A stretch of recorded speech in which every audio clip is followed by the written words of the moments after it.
Green delta insurance premier division hockey লিগের শেষ দিনে কাল মুখোমুখি হবে দুই চিরপ্রতিদ্বন্দ্বী আবাহনী ও মোহামেডান। যে দল জিতবে তারাই হবে চ্যাম্পিয়ন, কিন্তু এই ম্যাচে না খেলার হুমকি দিয়েছে মোহামেডান। এই নিয়ে কিছুক্ষণ আগে বিস্তারিত জানিয়েছেন সিনিয়র রিপোর্টার শাকির রুবেন। এক বছর বিরতি দিয়ে এবার আবারও মাঠে গড়িয়েছিল প্রিমিয়ার লিগ হকি, এবং আমার পিছনে নিশ্চয়ই দেখতে পাচ্ছেন যে প্রিমিয়ার লিগের হকির খেলা চলছে এবং আজকে খেলছে উষা ক্রীড়া চক্র এবং পুলিশ। প্রিমিয়ার লিগ হকি প্রায় শেষ পর্যায়ে এবং পয়েন্ট টেবিলের এখন যে অবস্থা তাতে ৩৫ পয়েন্ট নিয়ে এককভাবে শীর্ষে আছে মোহামেডান ক্লাব। আর এখন সেই মোহামেডান ক্লাবই হুমকি দিয়েছে যে তারা শেষ ম্যাচটা খেলবে না। হুমকিটা এমন যে মোহামেডান ক্লাবের গুরুত্বপূর্ণ খেলোয়াড় রাসেল মাহমুদ জিমি কার্ড সমস্যার কারণে শেষ ম্যাচটা খেলতে পারবে না, যে শেষ ম্যাচটা মোহামেডান খেলবে আবাহনীর বিপক্ষে।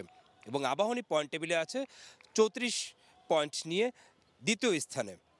এবং এই সমস্যার কারণে মোহামেডান ৩৫ পয়েন্ট এবং আবাহনী ৩৪ পয়েন্ট।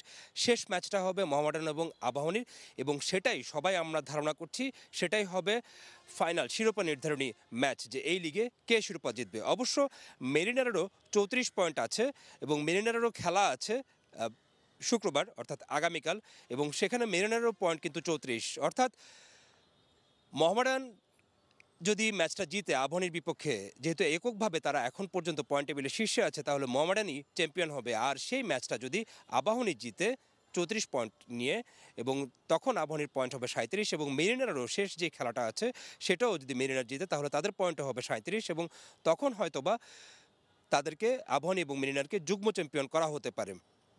মোহামেডান এই সুবিধাজনক অবস্থায় থেকে তারা এখন হুমকি দিচ্ছে তারা লিগের শেষ ম্যাচটা আবাহনীর বিপক্ষে যে ম্যাচটা আছে সেই ম্যাচটা খেলবে না।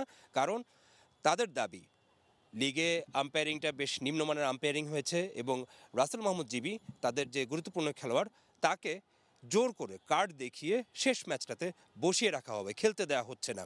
এইসব দাবি তুলে মোহামেডান এখন দাবি তুলছে যে এই জিমির যদি কার্ড সমস্যা প্রত্যাহার না করা হয়, ফেডারেশন যদি প্রত্যাহার না করে, তাহলে তারা শেষ ম্যাচটা খেলবে না। অর্থাৎ প্রিমিয়ার লিগ হকি একেবারে শেষ মুহূর্তে এসে বেশ ঘোর একটা অনিশ্চয়তার মধ্যে পড়েছে।